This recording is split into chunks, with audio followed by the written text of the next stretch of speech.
Good morning, new 1%. It's your boy Boomin coming at you with yet another video, guys. Go ahead and hit that like button, hit that subscribe button, and hit that notification bell so you never miss a Vechain or a Cardano update. We got these Vechain and Cardano updates every single day. You don't want to miss them. Let's get right into the show, guys. Today we're talking about ADA. And I just wanted to show this funny ass gif here. You know what I'm saying? Look at Cardano, nice and swole, winning like we always do.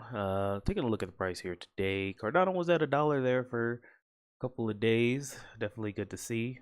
I'm a Cardano OG. I remember when ADA was at $3, so $1 really don't impress me that much, but it is still good to see some green. Well, maybe not today, but over the past week, we are up 33%. And over the past 30 days, up 183%.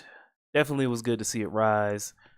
Looks like some whales are taking profits today. Of course they are. But I don't think that Cardano is going to go back down to 5 cents or anything like that. If it does, great buying opportunity. But I think we're going to be A-okay. I just think the market is cooling off after, rising pretty fast. Bitcoin is down as well, as whales take profits. It's just what they do. So once they're done taking profits and once they want to go back to making money, I think we're on our way up. Taking a look at the Bitcoin dominance, still pretty high. We need that to get down to 45%. We need ETH to go up, and then we should start seeing alt season in true form. It's just going to take some time, guys. Now, I know a lot of you new people are going to see the red. You're going to be like, oh no, the bull run's over. Guys, during a bull run, it kind of warps your sense of time, all right? During a bull run, you're going to feel like you always got to do something, all right? The hardest thing to do in a bull run is to not do anything, especially when prices are going down or when prices are going up. Think about it. A couple of days ago, you were probably thinking, oh my God, I need to buy more ADA now. It's going to go to $1.50. But now you see the prices down. You're thinking about, okay, the rally's over. I need to sell. I need to panic. Relax, guys. All right. You bought the ADA for a reason. Take a deep breath. Keep stacking, keep staking, keep chilling. And we're going to be all right, guys. All right. You don't want to get too high. You don't want to get too low. You just want to ride the wave.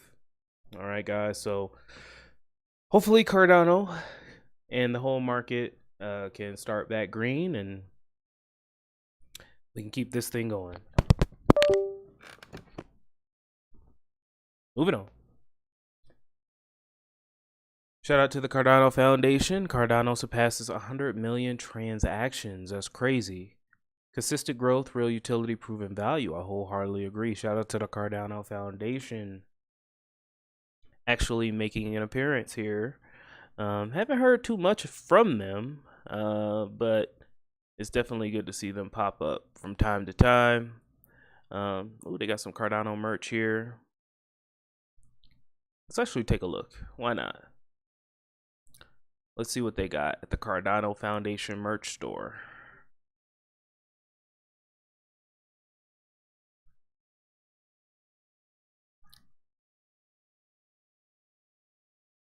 So they got a Nano X Cardano style. Ooh, I like that. That's pretty cool. Got some shirts. Ooh, got some swim trunks. Okay, I like where this is going. So if you want this Cardano merch, go to store.cardano.org. I also have Cardano merch on my shop down below, so go ahead and check that out, guys, if you're interested. Moving on, guys. So shout out to the Cardano Reddit. 700,000 Cardano Reddit users reached. Man, I feel old, bro. I remember when this sub had 300,000 members. I remember celebrating 500,000 members. I feel so old. I feel like an OG. Man, time flies by when you're having fun, guys. And soon we're going to get to 1 million. I think that that's going to happen this cycle. And yeah, so shout out to them. You know, it is what it is. Let's go.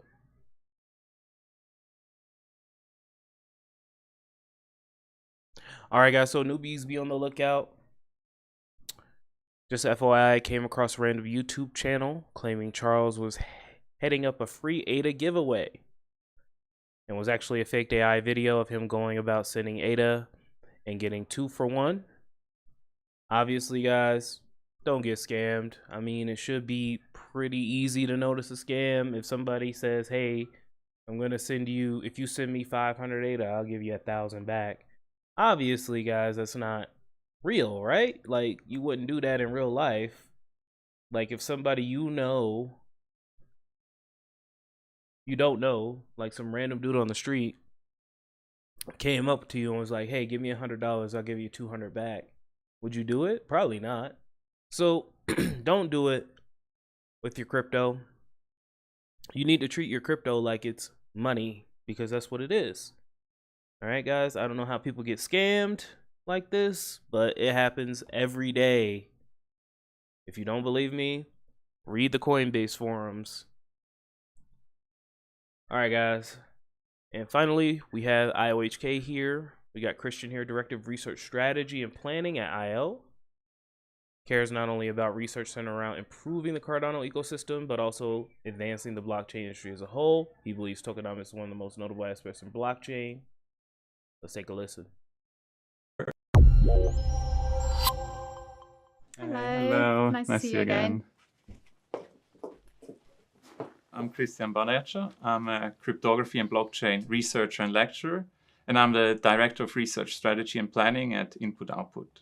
So as part of my role, I conduct research in cryptography and blockchain systems with topics that are centered around improving the Cardano ecosystem, but also advance the industry or the technology as a whole. And as a director in the department, I kind of ensure that the company strategy aligns with the research streams we are following, spark new endeavors whenever needed, and overview the progress. And this with the intention that we stay innovative, we stay proactive, and invest our time in the most promising way.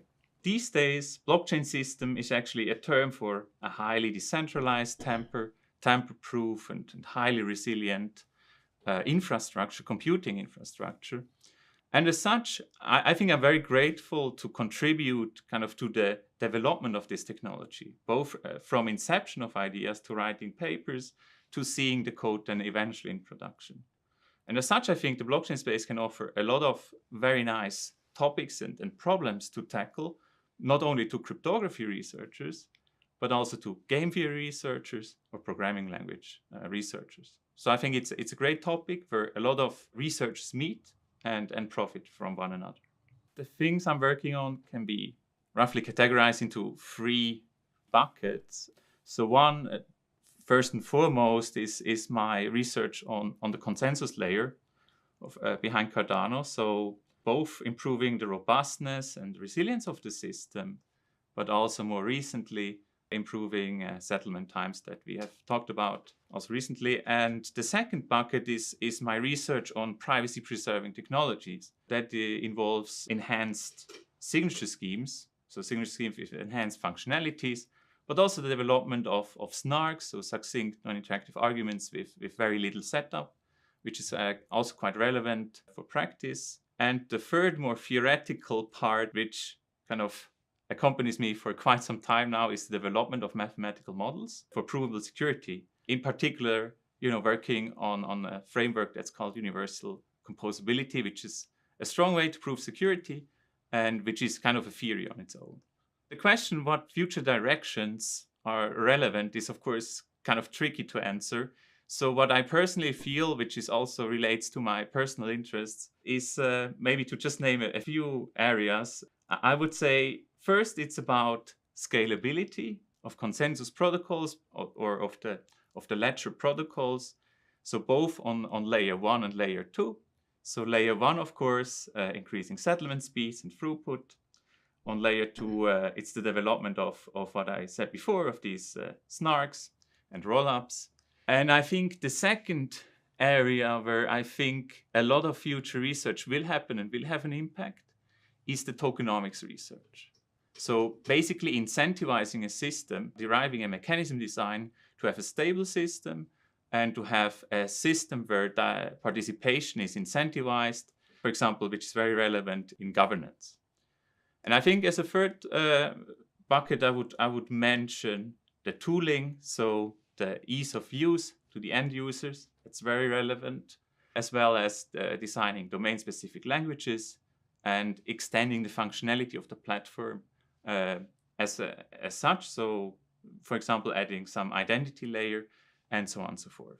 And I think to conclude, I would also like to mention from my security point of view, the security industry as a whole kind of must take it seriously to kind of design systems in a way that they are future-proof. And we all know the kind of the best known example, which is the quantum threat. So we don't know when it will happen, but so when large-scale quantum computers will actually be built. But what we can do already now is to design our decentralized systems in an agile way, so that we are ready to transition when we have to, and transition a system to a kind of a more secure version of itself at the right point, which seems very relevant to me.